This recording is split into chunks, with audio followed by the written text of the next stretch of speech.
Very good afternoon to all the participants. Am I audible? Yes, ma'am.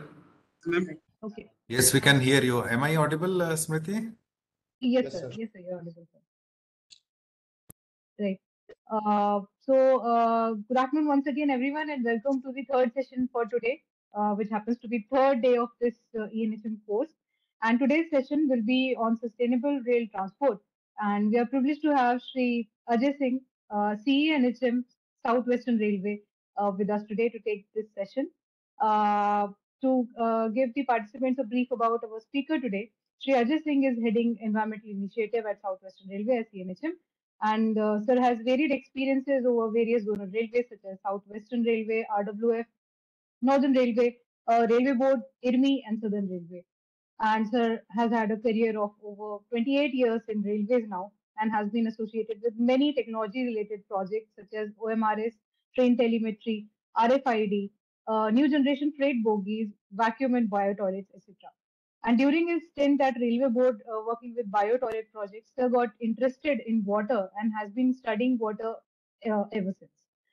And besides being techno-savvy, Sir is an environmentalist at heart and has pioneered various projects while at RWF also and currently at SWR also.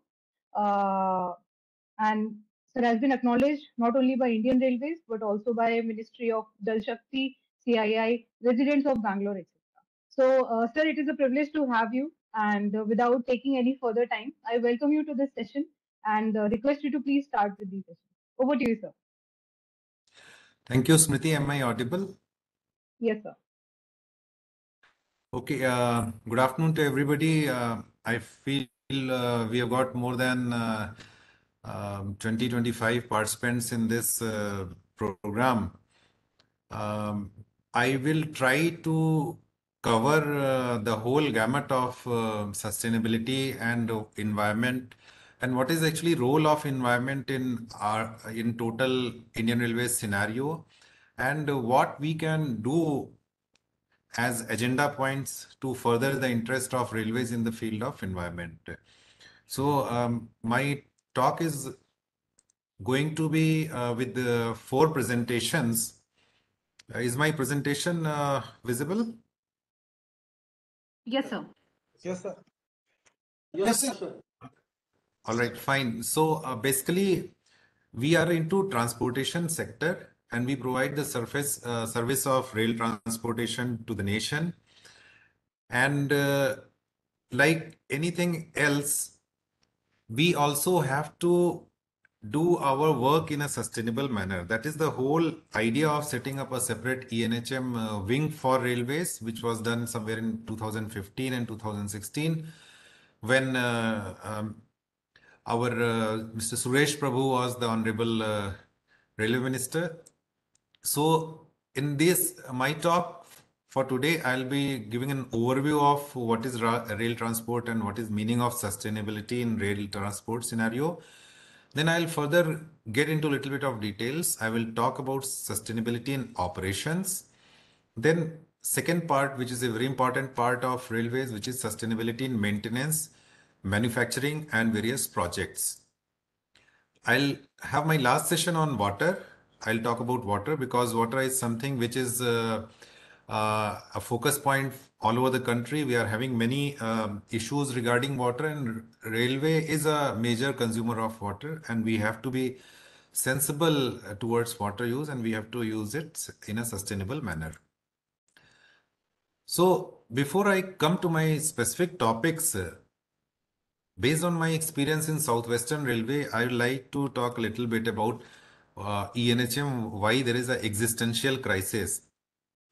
When I joined Southwestern Railway after doing 5 to 6 years in Railway Factory, I found that in an open line scenario, ENHM is basically reduced to HM only, that is housekeeping management.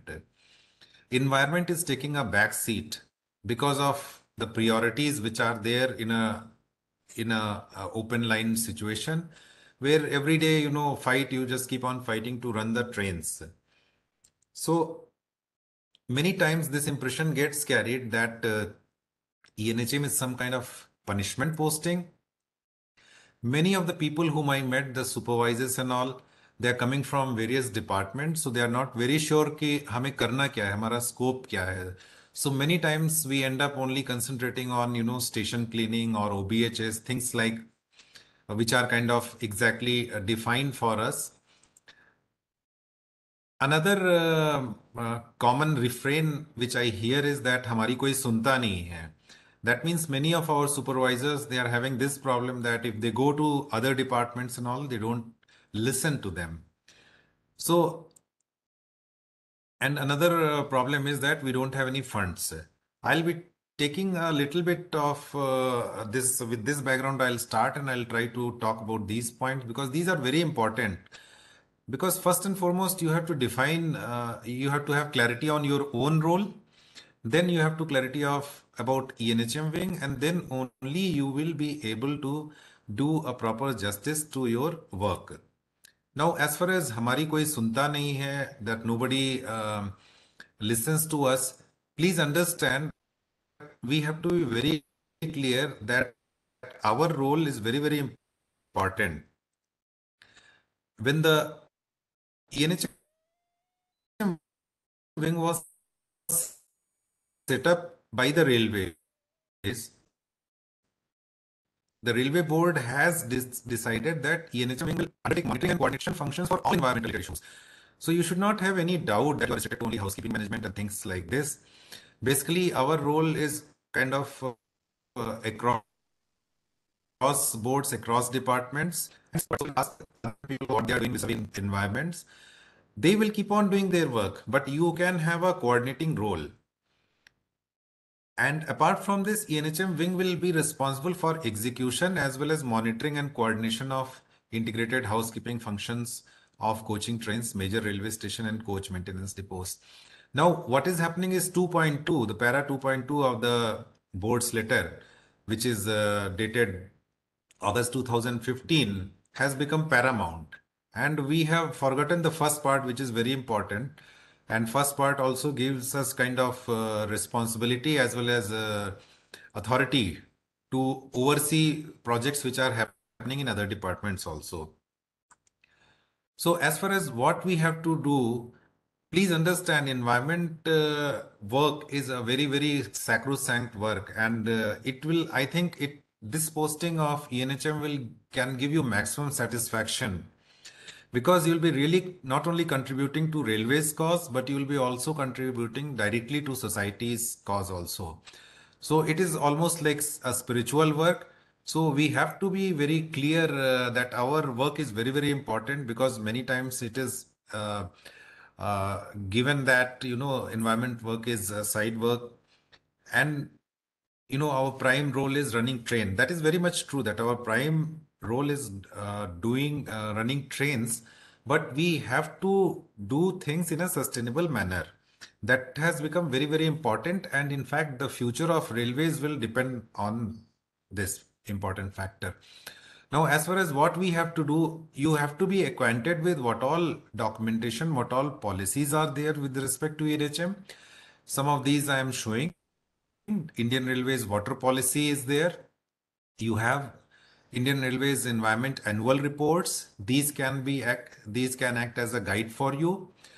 Then, of course, this Central Pollution Control Board has brought out certain reports. One is on the railway sidings on the freight side. There are other reports on the passenger station side also. Then the Public Accounts Committee of the Parliament has given lots of mandate for railways as well as far as environment issues are concerned. Of course, we all are very much familiar, rather over familiar with National Green Tribunal, which has mandated many things which needs to be done by railways. So all these documents in public domain, they kind of define our role. Our role is not restricted to only housekeeping. And we must understand what is the expectation of not only these statutory bodies like Pollution Control Board and judiciary bodies like NGT, but also what are the expectations what general public has on us. Of course, we can look to foreign railways also. There also, environment is a big issue and they call it sustainable and other things. So almost all of the railways, if you look around, you can Google it and find out Japanese railways, Deutsche Bahn, uh, UK railways, everybody is having some kind of other commitments, specific commitments and goals towards environment. As far as funds are concerned, funds are only one part of it. You must understand that lots of environment related work can be sponsored by outside agencies in railways. So, in fact, I don't know whether you are aware or not that ENHM wing is one wing which can directly take CSR money also. As far as Southwestern Railway is concerned, we have registered as a CSR entity and we can receive CSR funds for projects related to environment, water, and other things. This is a specific example of Railway Hospital Mysore, where we have um, undertaken a project in which we did tree plantation through a NGO, and we had to only give them identified space, and the plantation and everything was arranged by a third party. So all these refrains what we have, all these constraints what we feel are not actually a constraint, and we can still do a great job and set a example to others also. Again, this is the same pictures of the same campaign, which was undertaken in railway hospital area at Mysore. Now, as far as rail transportation is concerned, I think all of you are railwaymen, so you understand this rail transportation. Basically, we provide into two categories. One is passenger and another is freight. The passenger services are provided through railway stations, and freight services are provided through various freight terminals, goods sheds, and others. And behind these two services, there are support of sheds, coaching depots, workshops, even production units which supply the rolling stocks, as well as the fixed assets and their maintenance by engineering infrastructure, SNT, TRD infrastructure. So all these basically constitute the rail transportation. And if we look at each element, then you will get a fair idea what is meaning of sustainability in rail transportation. I think if you look in the overall perspective, it is but clear that there is always a conflict between development and nature or the environment. Normally, what happens, whatever development in the name of development we do as human beings, it has some impact on environment. Now, this thing has become a matter of concern currently because what is happening, the pace of development is such that the environment is not able to recoup. So striking a balance between the development and environment, this is only what is termed nowadays as sustainability. So all our development has to be sustainable. That means we should not disturb or destroy environment so much that it becomes irreparable. Even new projects, it is becoming a very, very big concern. To give an example from Southwestern Railway, in Southwestern Railway, we are setting up a new line project, which is going to be from Hubli to Ankola. This is the region we are talking about. It is in the northern Karnataka, Goa belt. And here is the line which is proposed in red line. You can see this red dotted line is the area where this new line will come up.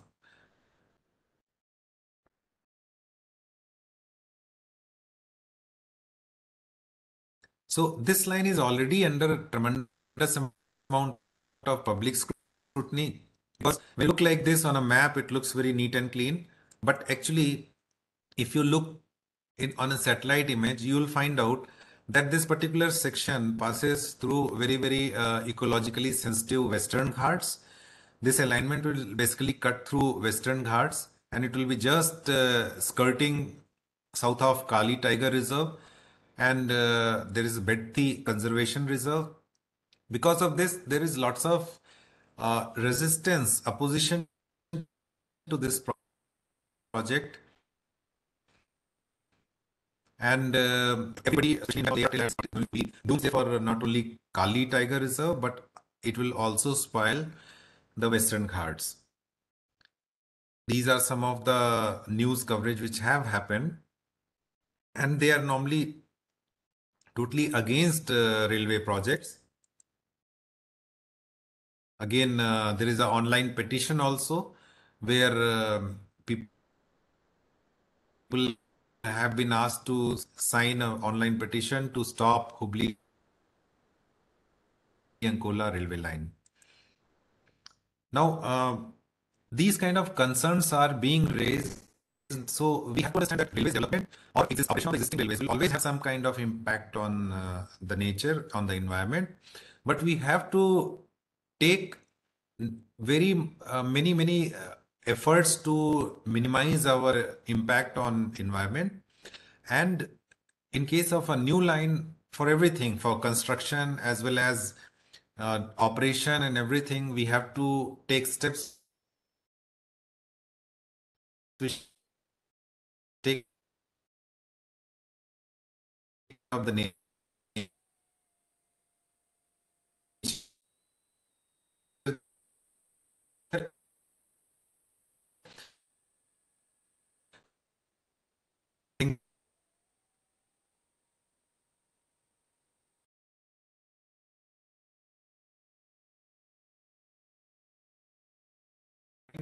To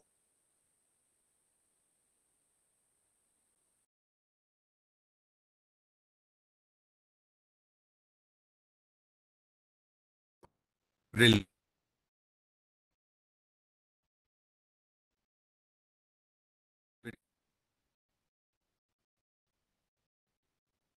transportation. Lived like they will less than one earth to sustain. So that means that if all the people of worlds, around 7 billion people of world, they live like Bangladesh, the one earth is more than enough. Is sustainable existence. However, if we go to some of the developing countries like China, India is still less than one earth required. But if you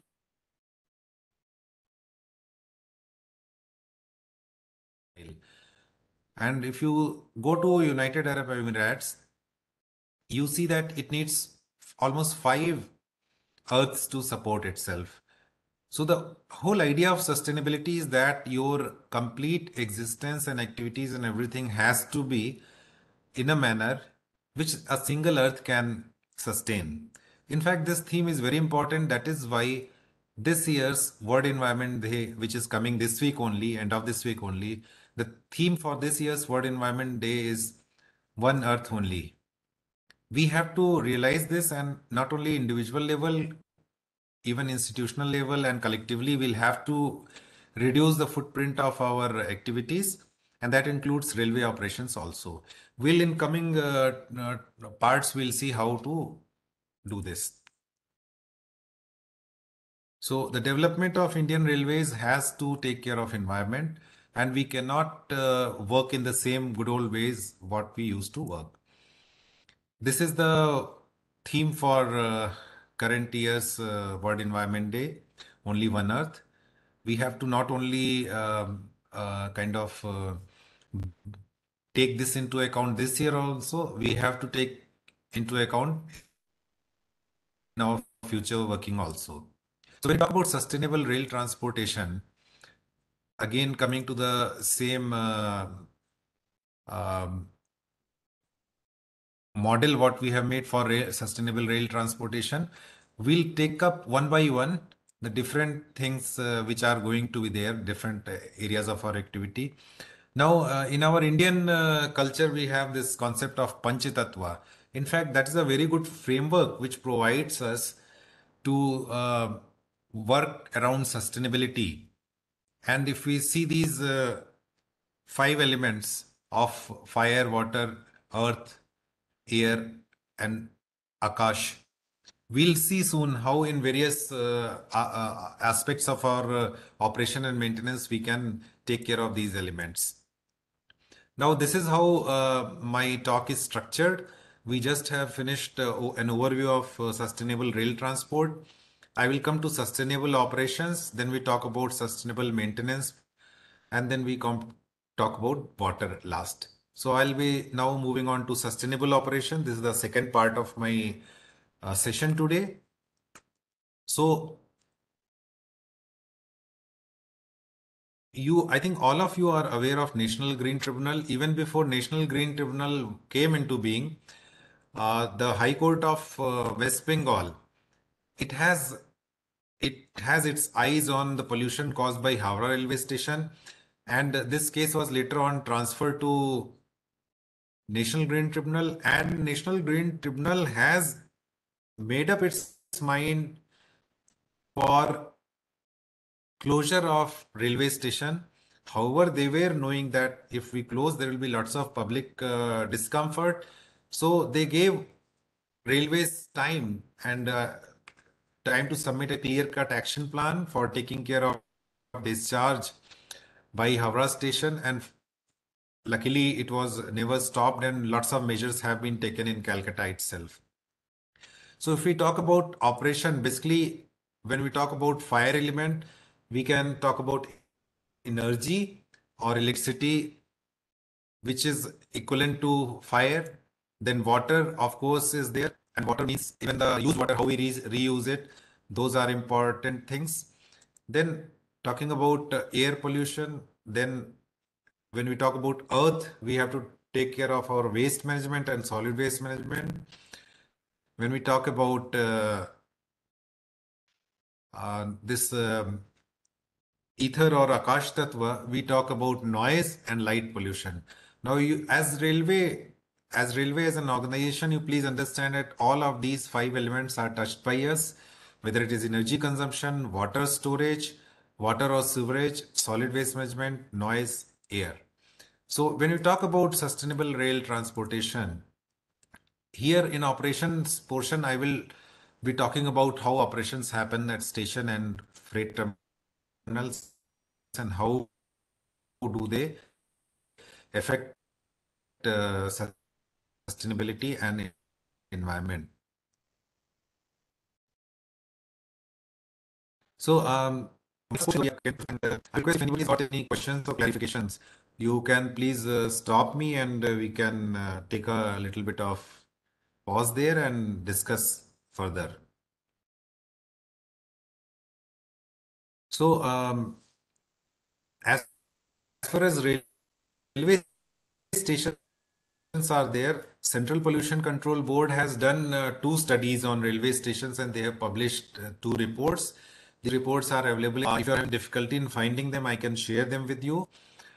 This was about one report was on plastic waste specifically on airports and stations, and another was on environment management system on railway stations. So these reports are very handy reports which talk about what are the impacts. And as far as Southwestern Railway is concerned, in Southwestern Railway, we have basically identified 38 stations where we have gone for environment mitigation measures. Of course, these were directed, 38 stations were identified by reports, part of total of around 781 stations all over Indian Railways. And based on NGT guidelines, Railway Board has given framework according to which we have to take action at each of these stations. So in the three divisions of SWR, we have these 38 stations. We have already taken compliance for all these railway stations. And if you see a scenario of the kind of waste we are generating at a typical railway station, this is the specific data from the Pollution Control Board uh, report. You can see that various type of solid waste are being generated at New Delhi station, Old Delhi station, as well as Nizamuddin.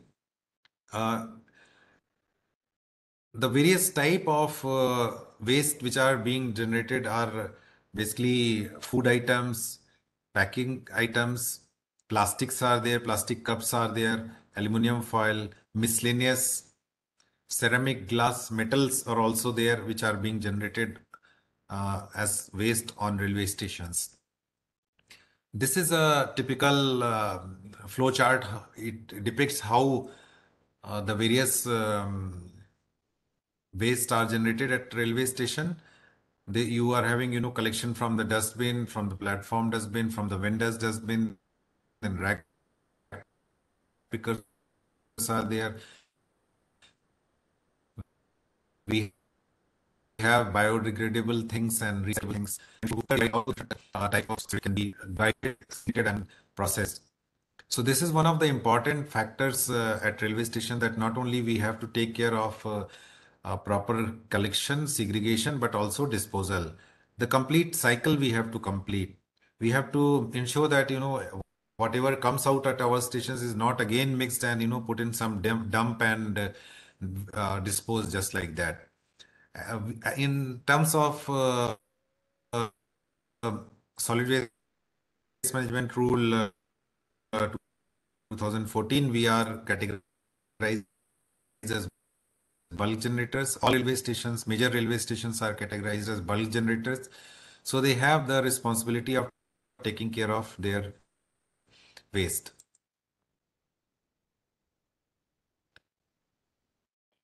Now, the requirement for taking care of our environmental impact is not only restricted to railway stations. It has also been mandated by Pollution Control Board and NGT that railways should take care of uh, pollution and environmental impact by its goods shed, goods as well as. So, what is that we are having four sidings and goods shed. They have all been brought under the purview of NGT, and action is being taken. Number one, to take consent to operate from the Pollution Control Board, as well as take local mitigation efforts for various impacts which are caused due to activities at these freight terminals. Here also, CPCB has done a study on railway sidings, and it has issued guideline for their environment management. So any of you, if you are having doubts how to go about it, you can refer to this report. So in goods shed, we are having sidings, different type of sidings are there. Some are static, some are departmental, and some are military sidings also. Impacts are of same nature. Only the relative intensity of different things, different impacts, it varies. So all over Indian Railways, number of sidings in India has been worked out, and there are a total of 859 sidings all across Indian Railways, with South Western Railway having about 32 sidings. So out of this, majority is private sidings, 768, 44 are assisted siding, 25 are railway sidings, and 25 again are military sidings. If you see the various commodities which are handled at sidings, these can be coals, mineral, cement, food grain, fertilizer, fuel, engineering material, or containers. These are details of some um, sidings and other things, and this is the various environment. These are the various environmental impacts which the siding causes. The number one concern at a siding is dust pollution management. Then there is a concern about firefighting system also. How this is involved in pollution is that if you have a fire breakout, it will lead to a very environmentally disastrous situation where lots of gases and fumes and etc. will go into environment. Of course, noise pollution is an issue in case of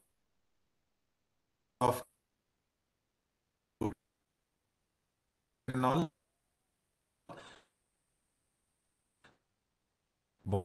Water management is also an issue. Waste management is an environmental aspect. So we can have a plan for a written plan for complaint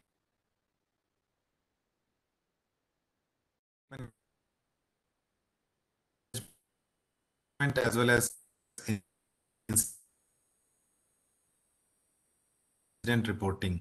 So these are some of the environmental aspects which have been highlighted by CPCB to railways. We have to take action with respect to these. Another part of the operational action.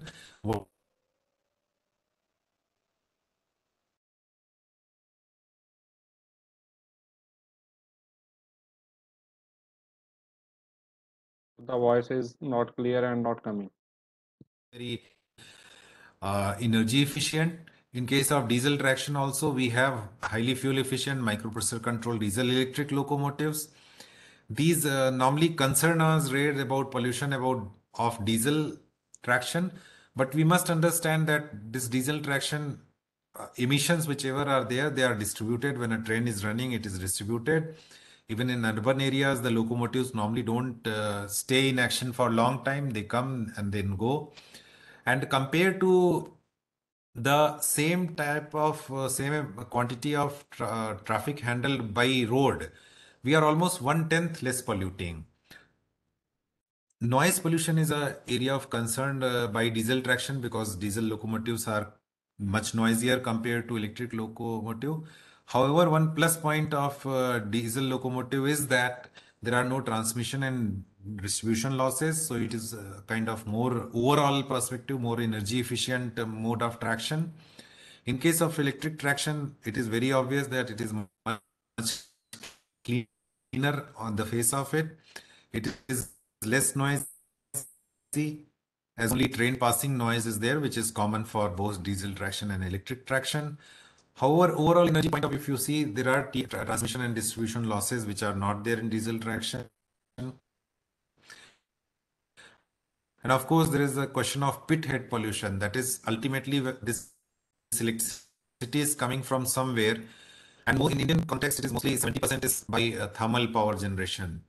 So there is, of course, at the thermal power plant, pollution is there. But overall, if you see either diesel traction or electric traction compared to road, it is a much, much cleaner mode of transportation. So this was the second portion of my discussion regarding sustainability in rail transportation. We just covered about sustainability in operations. Part which is normally not taken care by ENHM wing. When I talk about sustainability in maintenance, projects and manufacturing, as well as sustainability with respect to water.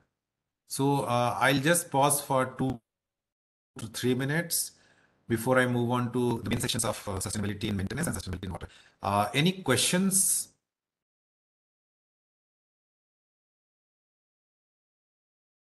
Participants, if you have any questions, you can ask right now. किसी के अगर कोई question है तो वो अभी पूछ सकते हैं बिफोर हम नेक्स्ट पोर्शन पे मूव ऑन करें.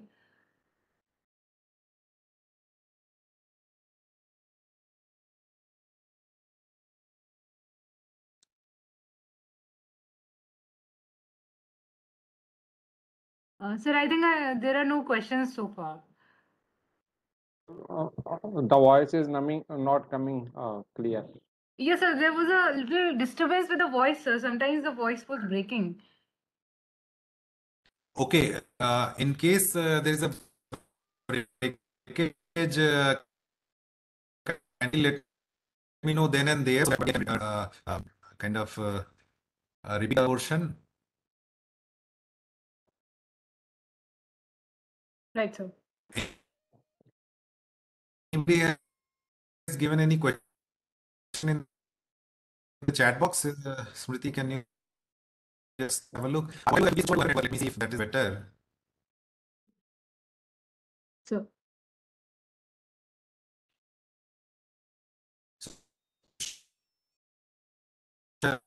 Proceed with the next section.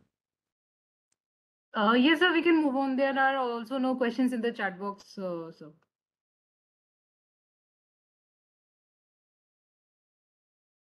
So I can say that people are either absorbing everything or they are kind of had a very good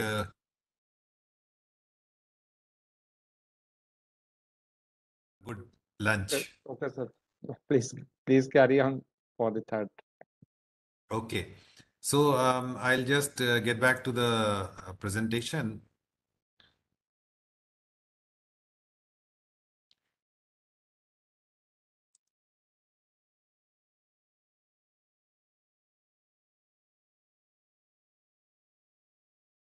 Kindly let me know if presentation is clear.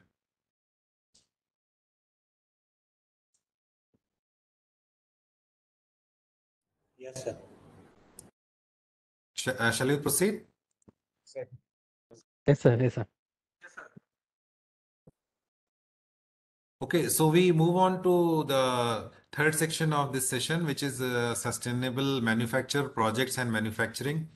And I will give a specific case study of RWF. Now, this is particular to RWF, which is a manufacturing unit, but many things which we did in RWF can be replicated elsewhere. So here, when we talk about sustainability in rail transport, not only our operation, this portion will be we will be taking care of how sustainability is there in our production unit and workshop as well as depots. So RWF Railway Factory, as all of you must be knowing, we at RWF we manufacture wheels and axles and wheel sets for railways use. And basically, a wheel is made by a casting process where a wheel is cast every 2 minutes, and an axle is made by a forging process. An axle is forged every 4 minutes. So this is the kind of productivity which we are talking about. So it's a very, very highly energy intensive unit. And combining these two, we make a wheel set at the rate of one every 6 minutes. So this is the kind of activity which goes on at RWF.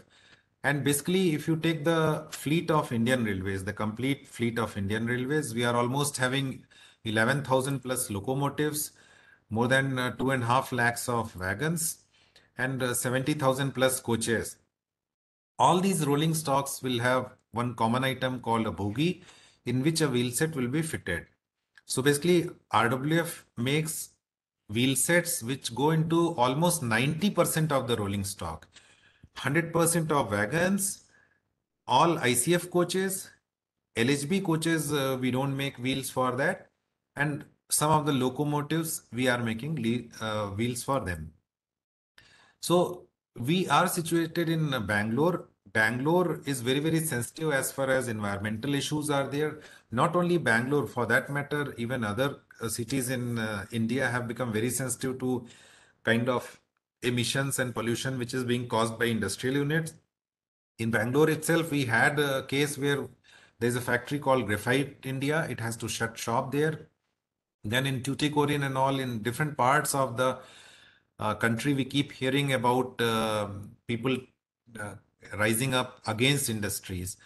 So that means that we cannot continue as business as usual, even for railways production units. So in case of railway factory, if you see, this is the kind of terrain which we had when we went to set up a factory there. This is a photo of 1977. You can see hardly any kind of inhabitation or any activities there. And by 1984, this factory was set up, and this is a current picture in 2020. You can see the factory is totally set up. It is come out very green, but in the background, you can see lots of residential areas and all also have come up.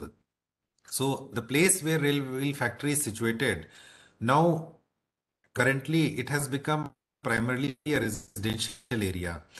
If you see the satellite image of railway factory, you see that this 191-acre campus is there.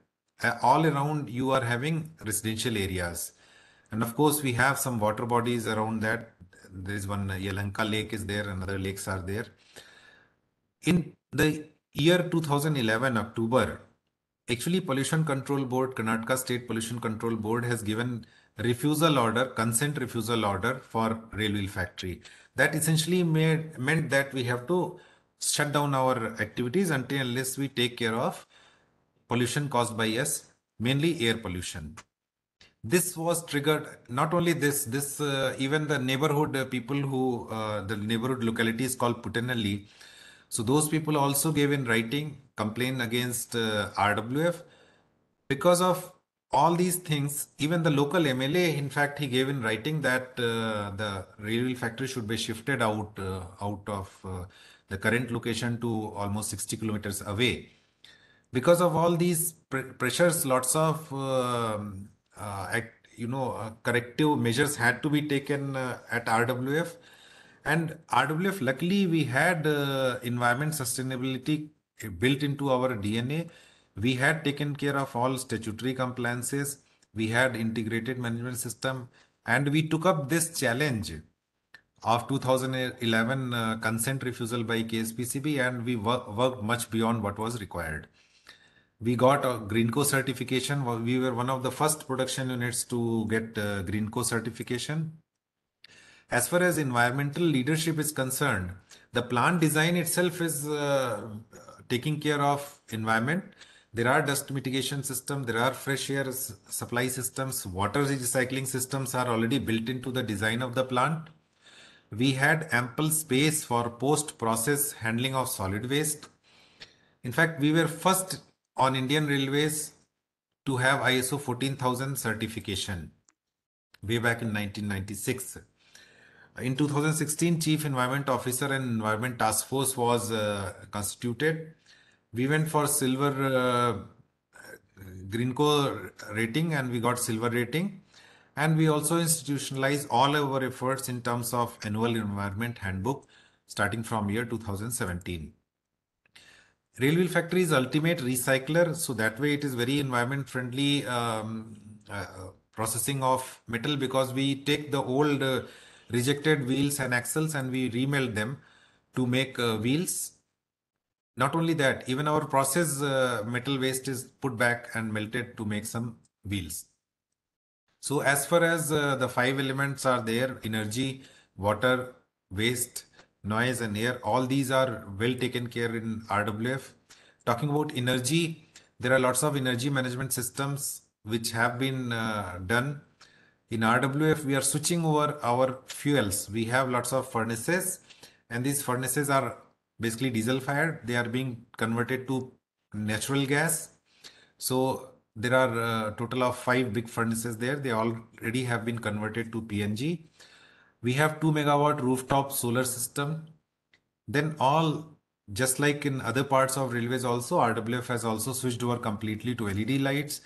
We have an interesting 1 kilowatt wind solar hybrid renewable energy installation.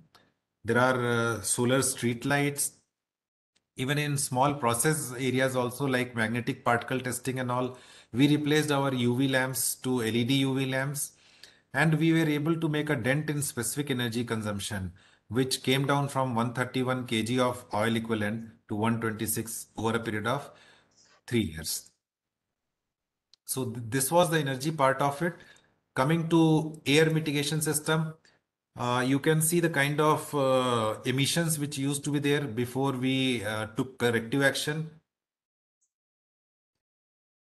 These are the photographs which I had taken and from the road outside RWF. You can see these kind of emissions can be a matter of great concern to the neighborhood, given so that nowadays people are very much conscious environmentally. We took action on controlling this, and we installed something called primary fume extraction systems as well as secondary fume extraction systems to capture all the dust which was going into atmosphere. Then not only this was for external uh, pollution. For inside factory also, we install fresh air ventilation system so that staff is also not affected from the ill effects of air pollution. Going beyond compliance, we switched over from HSD to PNG. Not only this, to have a good eye on our air quality, we set up a national air monitoring project, Ambient Air Quality Stations, which is one of the 13 monitoring stations in Bangalore. So the data from this air quality monitoring station is in public domain. And this was done to just instill confidence in our neighborhood that all measures we have taken to ensure that no air emissions are there from RWF. We have more than 44,000 trees on our campus area of 291 acres. It's a very, very green campus. Even though we are red category industry, it is a very green campus. Not only this, we have taken up lots of gardens, and this is example of one of the vertical gardens which we set up in front of our staff room to take care of any dust which used to land up in staff room. All the stacks, 23 stacks means basically chimney, which are there in RWF, they are constantly monitored and all their readings are within the norms. Not only this, we have set up 3 ambient air monitoring systems inside the factory only. And we have seen that all air quality at these ambient air monitoring system is within the prescribed limits of 360 microgram per meter cube.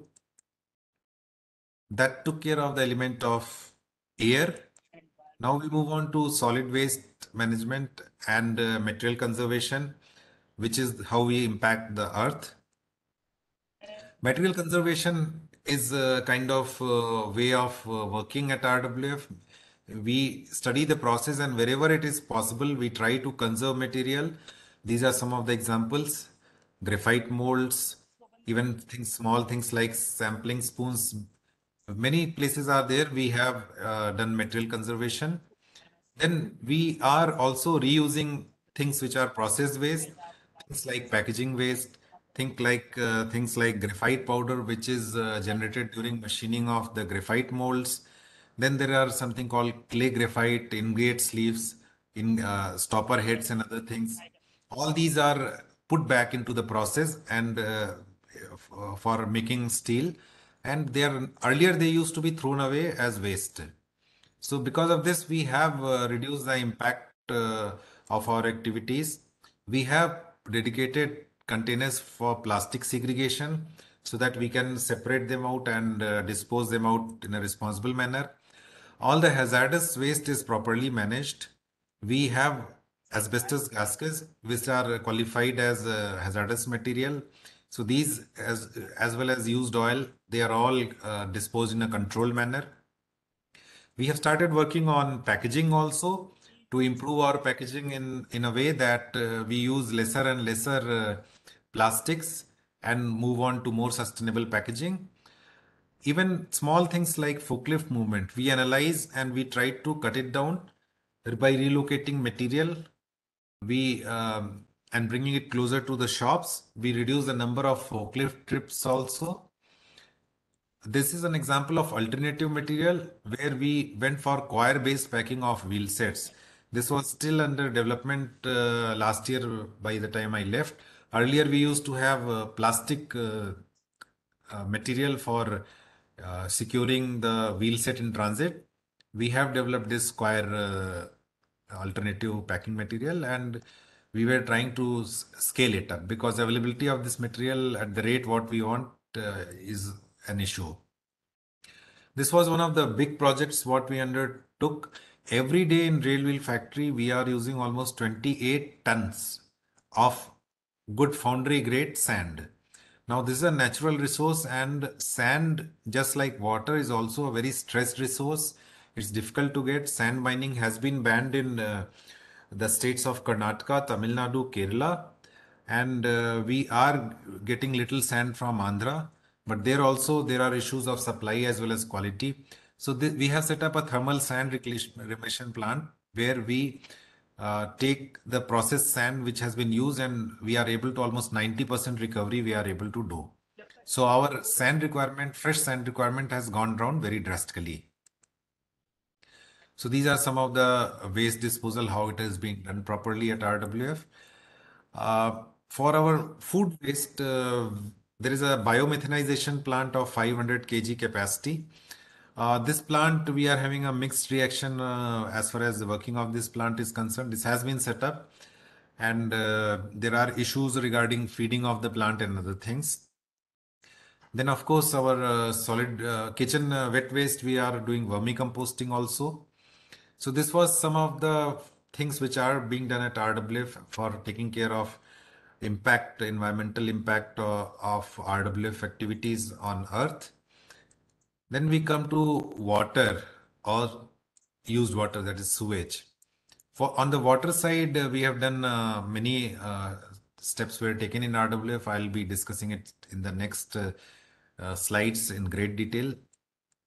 So this takes care of energy, air, water. Now, as far as noise is concerned, the design of the plant is in such a manner, and because of the tree cover and everything, noise does not travel beyond boundaries of RWF. That is the mitigation effort we have taken. And as far as the noise inside factory is concerned, we have given protective equipment, PPEs to all the staff, whether it is earbuds or some kind of ear muffs also are there. And since people are coming in shifts, so prolonged exposure is not there. So this is the kind of working which is there in rail wheel factory. You can see in a furnace area, it is very intense. There is lots of heat and sound and dust. In fact, this is one of the video where you can see the kind of noise and dust and sound which is generated.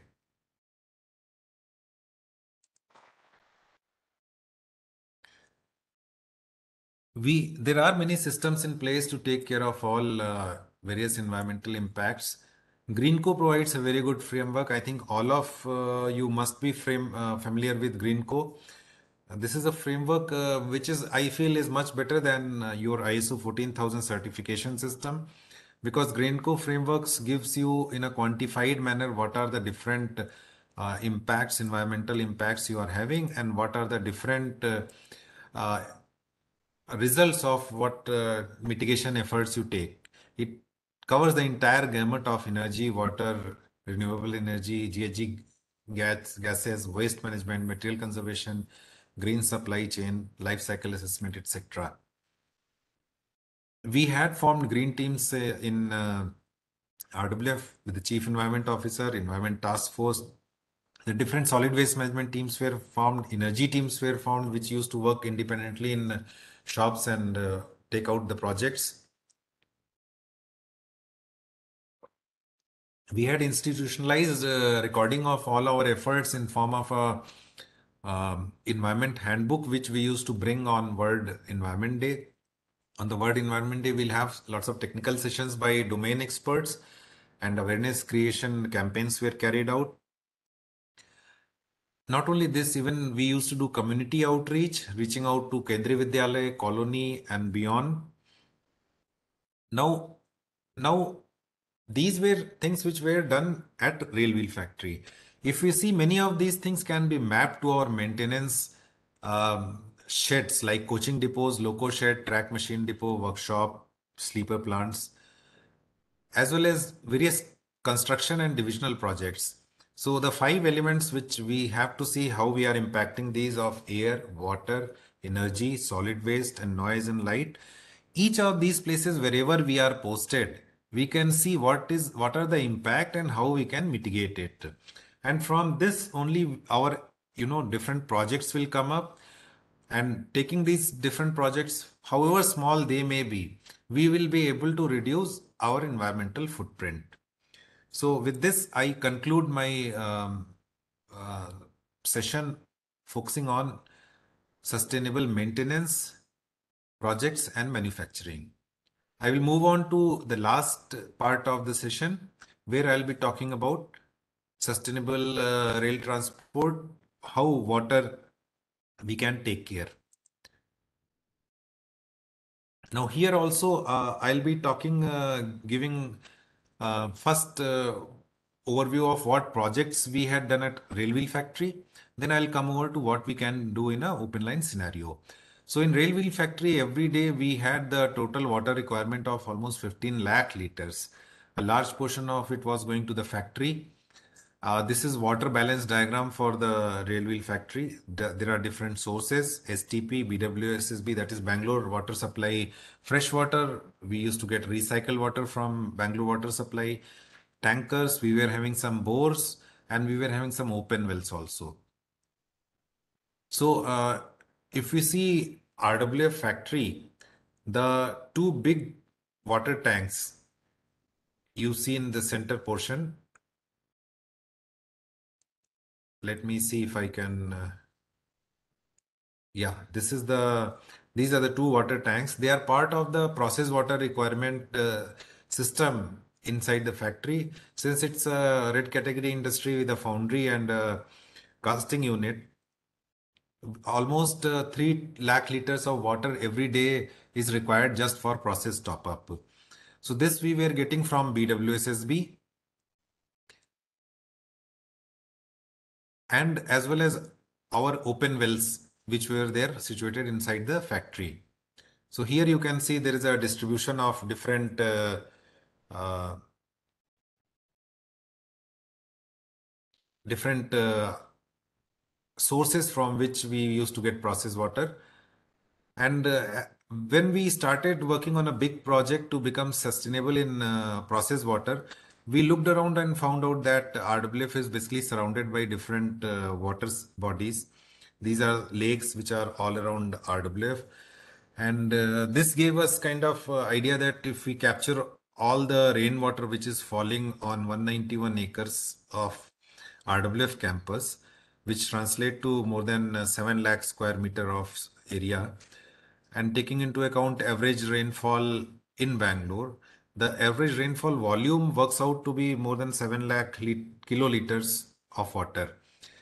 Keeping our plant daily requirement of 300 KL, that is 3 lakh liters, annual requirement works out to around 90,000 KL.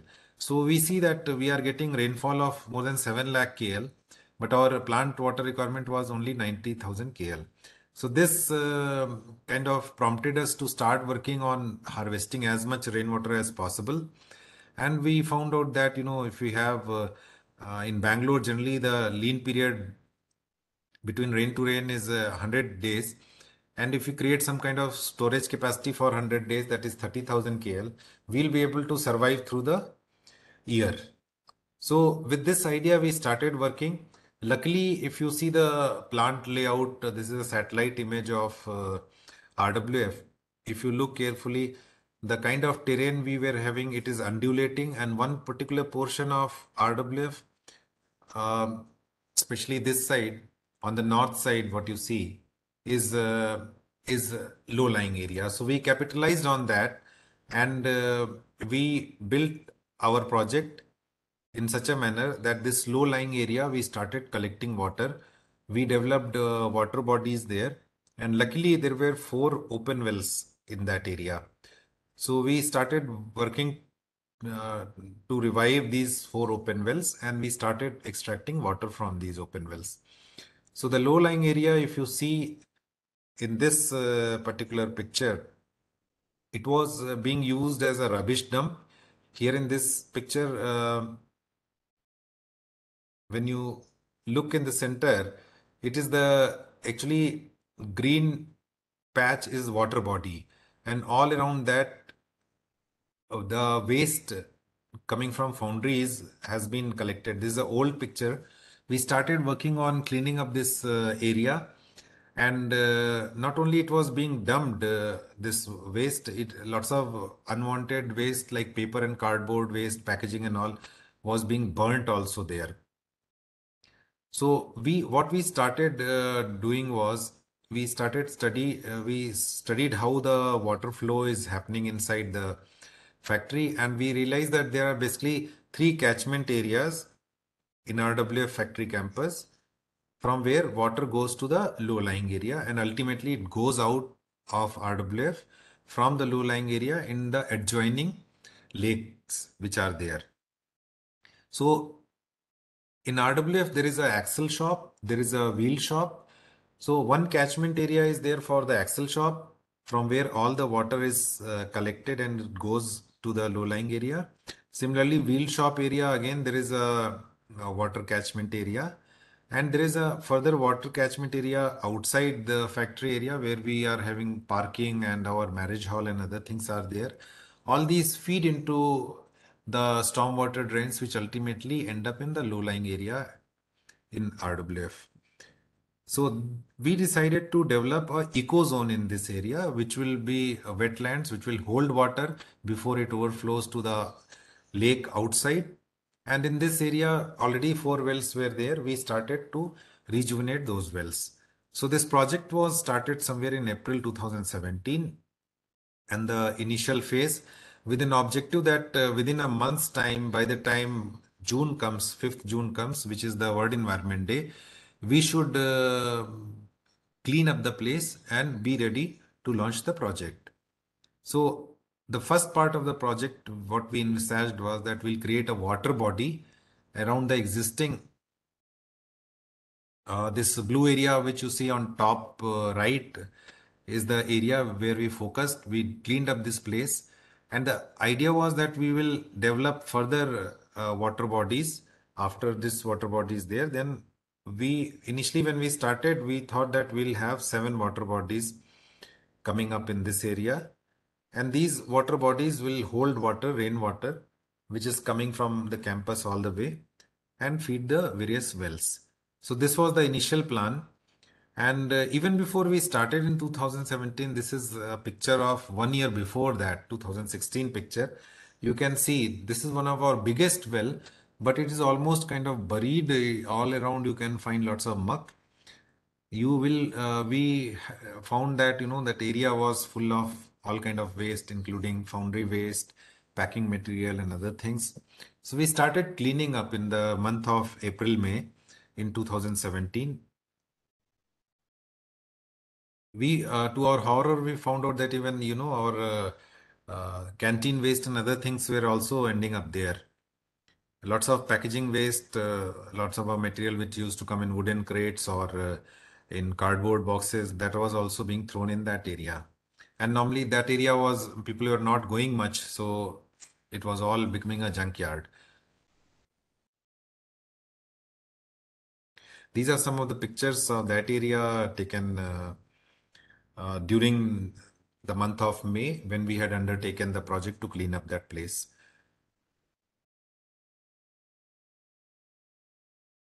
So this low-lying area was actually kind of self-enclosed. On north side, we had the boundary of RWF, and on south side, we had a embankment because of tracks available in the campus. Because of these two boundaries, natural boundaries, we had a very clean area where we started working. So we, when we started clearing up the place just before beginning the project, what we did, we put markers. We used some released sleepers, steel trough sleepers, and put them by marking them as RWF Eco Zone. Do not dump anything new there. So we first prevented putting dumping of the fresh items there. Then we started cleaning. We removed, we deployed some tractor trolley to remove the packing material, as well as we had some in-house poclane machine as well as dumpers. We deployed them to clear all the muck from that area and move it to other designated areas.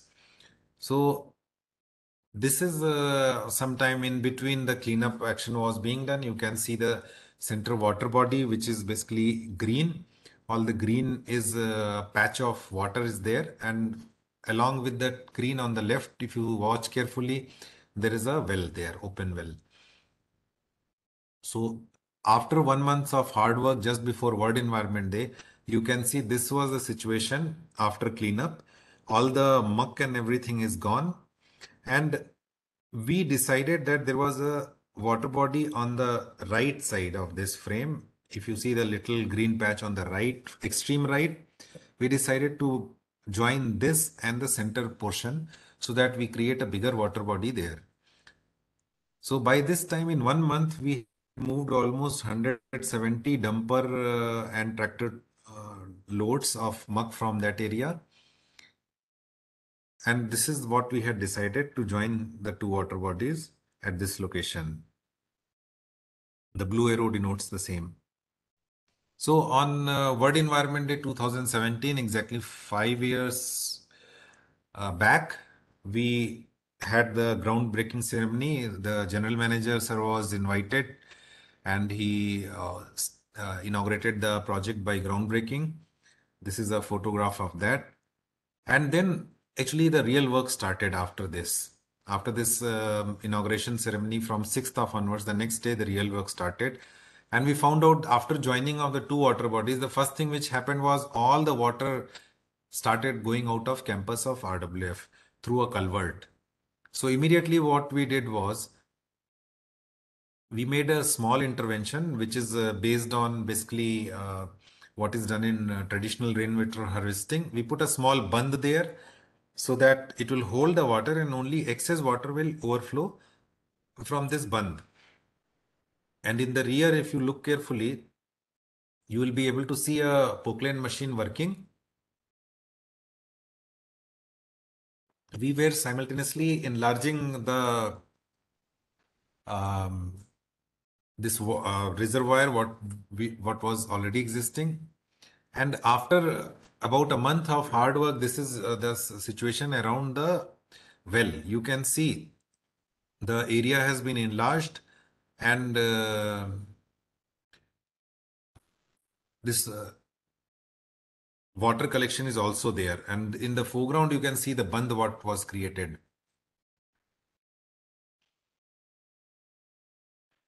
We also simultaneously started guiding the water which was coming there through the open drains.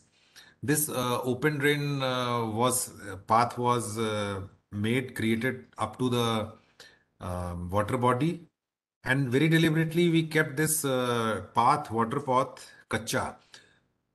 It was not made concreted. That not only saved the concrete, it also ensured that water, when it is flowing towards the reservoirs, it will get absorbed also in root. So we were not only collecting water, we were doing water recharge also. Subsequently, lots of vegetation and all grew up automatically in this water path, because of which what happened, the water will get filtered also. So these are further some pictures of that water path being created, leading to that water reservoir.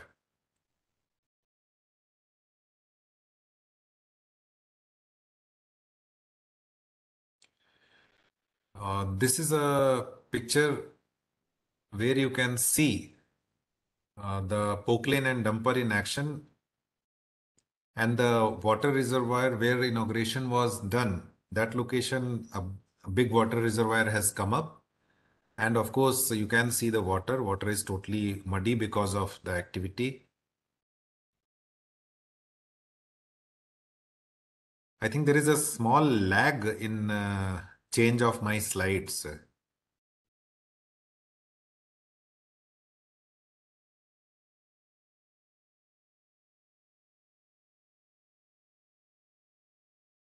So these are some of the pictures of the reservoir what we created.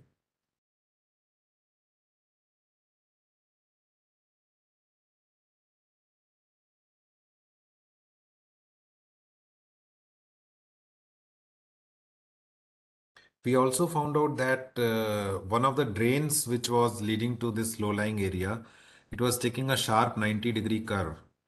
And during heavy rainfalls, which is quite common in Bangalore, this area was getting eroded very badly.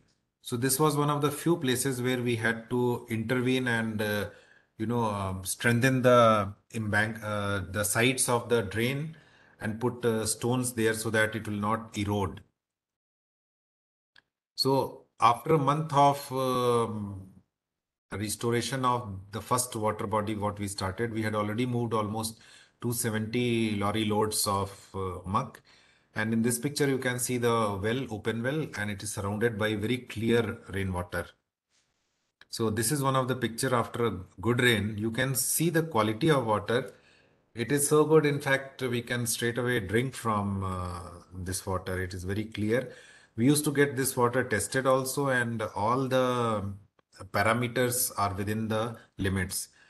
So we had started from here.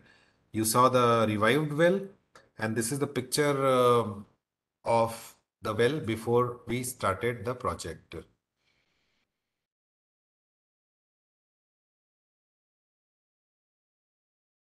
Yes, you can see it here. Now, in the similar fashion, there were other wells also. Those also we revived. I'll not get into much details of it. I'll quickly flip through the presentation. These are some of the pictures of the area which we revived. And after revival at the exactly same place, you can see the kind of water body which was created.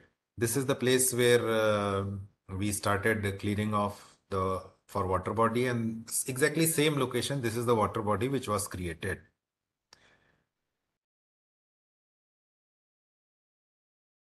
So with creation of this water body, our second well, which is called Damodar well, all the four wells were having names. One was the Kandaswamy well, which was the first well which we revived.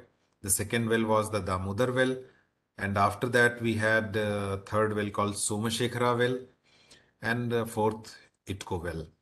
So all these wells were named after some people. Some of them were the landowners who gave their land, as well as some of them were the contractors who set up those wells. So here you can see the next zone which we started working on. And here we had a open well. This is the area water bodies created. And in the background, you can see the well. And here is the another picture of the well, a close-up, where you can see the kind of water which used to get collected after the rain. You can see the clarity of the water. And all these wells, we had to put pumping arrangement, new pumping arrangement. And this is the reclaimed well. And before this, this well was actually buried, totally buried. And we took almost 1 month to kind of figure out where this well was. This was the photo which I took after this well was kind of rediscovered. So this was a third well. Then the other fourth well was on the other side of the track. It was not in the low-lying area. That well was called Itko well. And here is the picture of the Itko well before it was revived.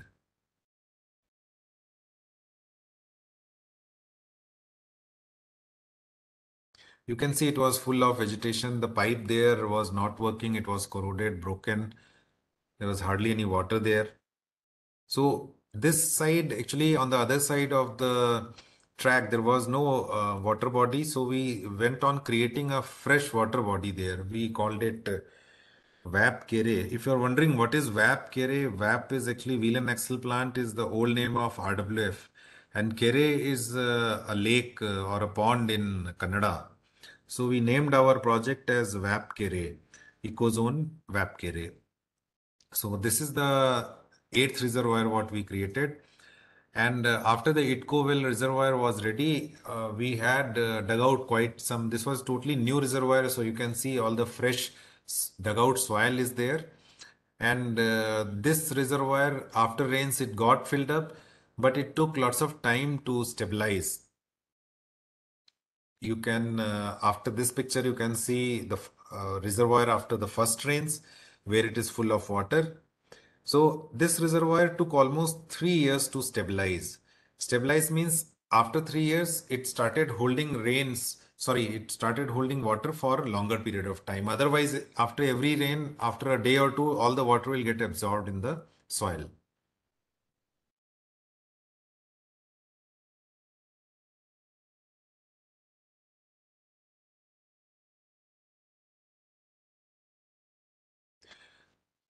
Catchment area for this Itko well was not only the wheel shop area, but also outside area, the marriage hall area. So you can see this Itko well after revival, after rains. Probably this was the first time it was getting full after rain, so the water is all muddy. And afterwards, we increased the height of this parapet and all, so that water became very clear. And this was the condition of the well when we started the project. You can see it is kind of abandoned. Let the next picture come, then you will see. Yeah, this is the condition of the well when we started the project. So not only we revived these four wells, we had to augment the pumping system also. This is a diagram. We had upgraded 5 HP pumps to 10 HP pumps in two of the wells. and two of the smaller wells which were revived afterwards, we had to put new pumps and pumping arrangement. So all these water efforts, they got reflected in media also. We got good coverage. In fact, in one of the papers of Bangalore Mirror, we got top headlines. The first page, Railway Factory does what Bangalore should do: clear trash, collect rain. We had cover this is the coverage of same coverage of Bangalore Mirror. Then not only this, we had coverage in Deccan Herald as well as Hindu and Indian Express. So the project was very successful, and by 2017 September, we had stopped taking BWSSB water for our process requirement. This is the coverage in Hindu.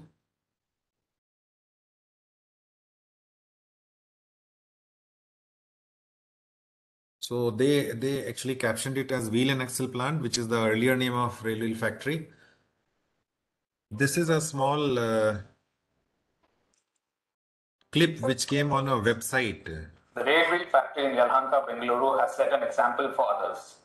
The factory, which is spread over 191 acres, has become self-sufficient with respect to water needs.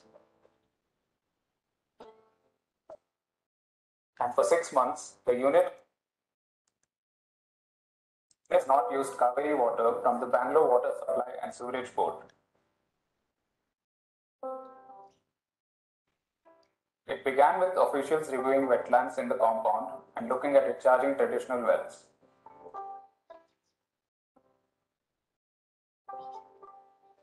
The rejuvenation happened mainly through channeling rainwater to a 1.5 kilometer area.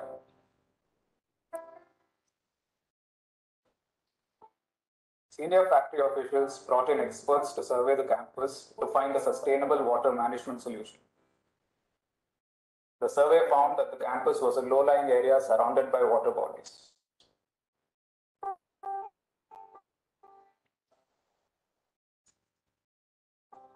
And now sufficient water has been stored for use during harsh summer. Old pump sets have been replaced to deliver water where it is required. The management is now looking at rejuvenating more of the wetlands.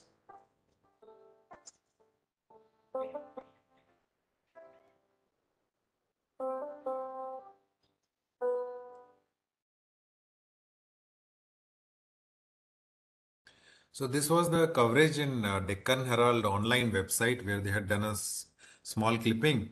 Not only this, we started getting some fan mails also, which was which was a pleasant surprise when citizens of Bangalore started writing to us, congratulating us on our efforts. And of course, the main thing was that we were able to develop this area as an eco zone. We had lots of flora and fauna coming up there, different type of reptiles, different type of butterflies, dragonflies, birds. We even put fish in that area. We put some 3,000 fish, baby fish there. We have a population of almost 2 dozen peacocks inside the factory, which are kind of pride of the place.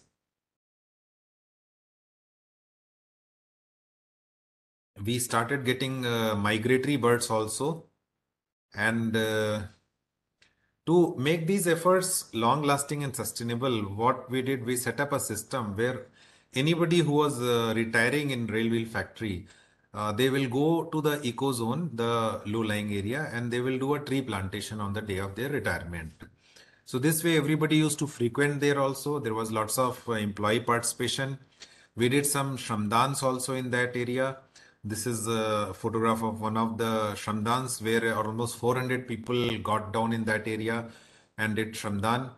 They ended up collecting 25 metric tons of scrap steel, 5 tons of refractory bricks, 10 dumper loads of wood.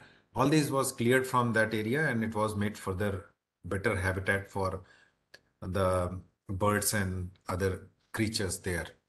In fact, of late, we did hear that a leopard has been sighted inside the factory in this area. So that was some kind of validation by the none other than a leopard itself that the whole area has actually developed as a ecozone. We had a traction substation coming up in that area. One project was there because of which little disturbance was there. However, this project was used to capitalize and help us in making our ecozone better. What we did, this substation was having a higher ground. So we used to use that area to fill up all earth what we removed, all the soil what we removed to create water bodies, we dumped there. Not only that, whatever water was getting collected in that traction substation, we diverted it inside our campus through weep holes so that we will collect the water. These are some of the photos, we used to go around the area during daytime, nighttime, after rains and see how water is flowing in that area. And wherever it was required, we used to intervene and, create some small water channels to divert the water in that area. So this was the part of the project where we developed our open wells.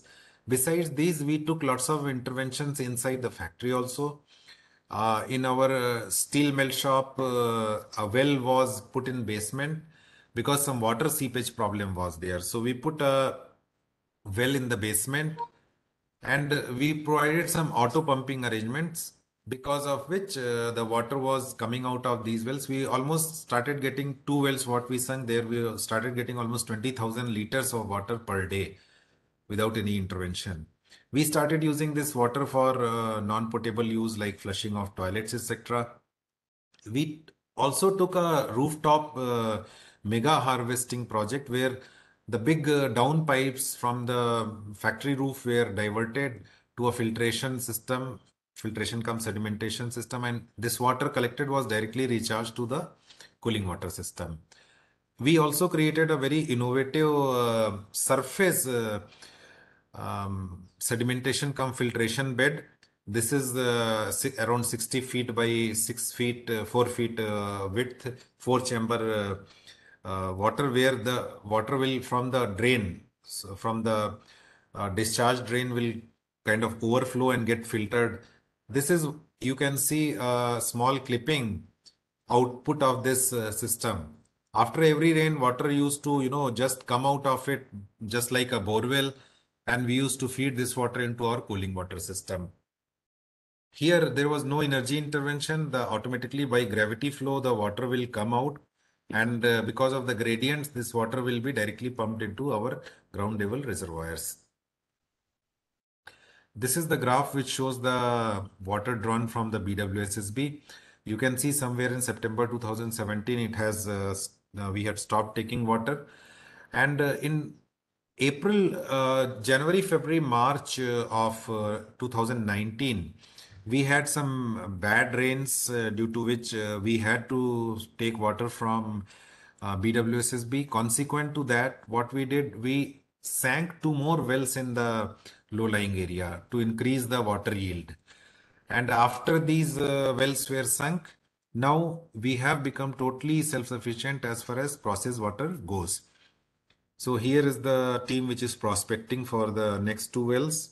And this is the photo of the fifth well which we put. We had put fifth and sixth well. With this wells, actually inside RWF, we had 6 wells in ecozone. In wheel shop, we had 3 wells. Total 9 wells we had, 8 active with daily yields. In fact, this number of wells, nobody else in Bangalore was having. So we became the single campus with highest number of open wells, and even bigger than Kaban Park, which is a big park in Bangalore, which has only 7 open wells. We had 9 total open wells. So this all resulted in our average daily water source from BWSSB reducing by almost 3 lakh liters per day from a level of 13 lakh, 13.4 lakh, it came down to almost 10 lakh level. This also resulted in savings in money. From 2018-19 onwards, we are almost consistently getting saving of 60 lakh rupees per year on an overall bill of around 4 crores water bill.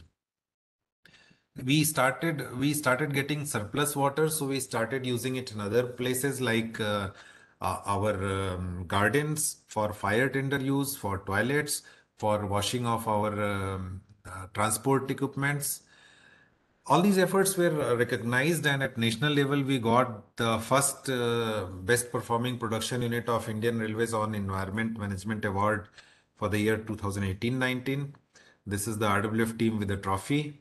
We got awards from the local government also. This is a Jal Rishi Puraskar in 2020 we got. And of course, we got lots of coverage in media, etc. also.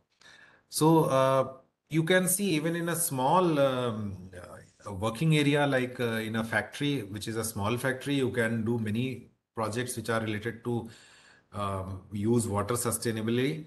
Now I'll switch over to what we have done in Hubli. In Hubli, we have taken a water conservation project where basically there are three campuses. There is a Keshavapur colony, there is a golf link colony, and there is a golf course.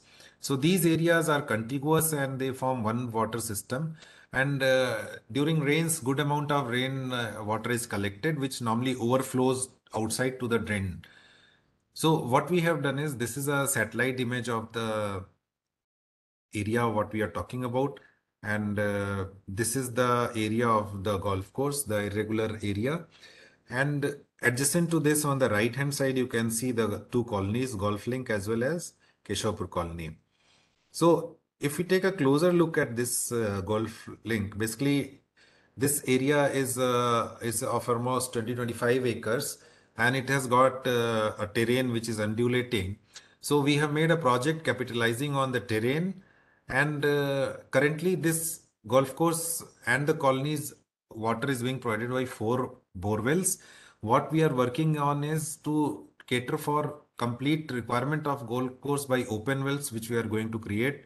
What we are going to create in the 4 zones, what you see, in each of the zone we will create a water body, a small pond, and adjacent to that a open well.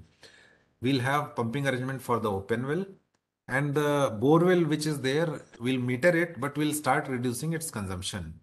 And we will also put recharge wells in that area so that the groundwater will also get recharged. This is a second zone, same kind of interventions are planned there also. Similarly, there is a third zone and a fourth zone. So luckily, this golf course is available there, which gives a canvas where we can create water bodies and open wells without any problem. So this is a very unique situation. This may not be available at all the locations over Indian Railways. But if we look around, we do have lots of land. They can act as collection ponds or reservoirs for water. And if we club this with a open well with where water can get collected for use, then we will be saving our underground aquifers through which we extract water through bore wells. These underground aquifers are finite, and definitely over exploitation is leading to these aquifers getting exhausted, which is very much clear by the depth up to which we have to now go for getting water out of bore wells. So this is summary of basically what project we have envisaged. If required, we'll go on to the next phases of the project where we can start doing the borewell recharge itself. As of now, we are focusing on the first part of the project. This project total, it is going to cost almost 70 lakhs, which includes sinking of the 3 wells, total development of bunds and other things in that area. So coming back to sustainable rail transport, we realize that even though we are giving service of rail transportation, there are ways and means by which either individually or collectively we can reduce our footprint on environment. It is valid for both passenger operations as well as freight terminals, as well as in the background, whatever maintenance and manufacturing activity we are doing, as well as what infrastructure we are providing in terms of engineering infrastructure, TRD, SNT, etc. So we have to address each of these domains and make sure that whatever environmental footprints are there, which are impacting the Panchitattvas, what we discussed, they are minimized. So with this, I come to the conclusion of my session. Smriti, I think I am almost on time. So these are the four different aspects of sustainability, what I have talked. Now I'll close this presentation and I'll take any questions or any interaction. I would also like to know about any interesting projects what you have undertaken. So Smriti, can we remove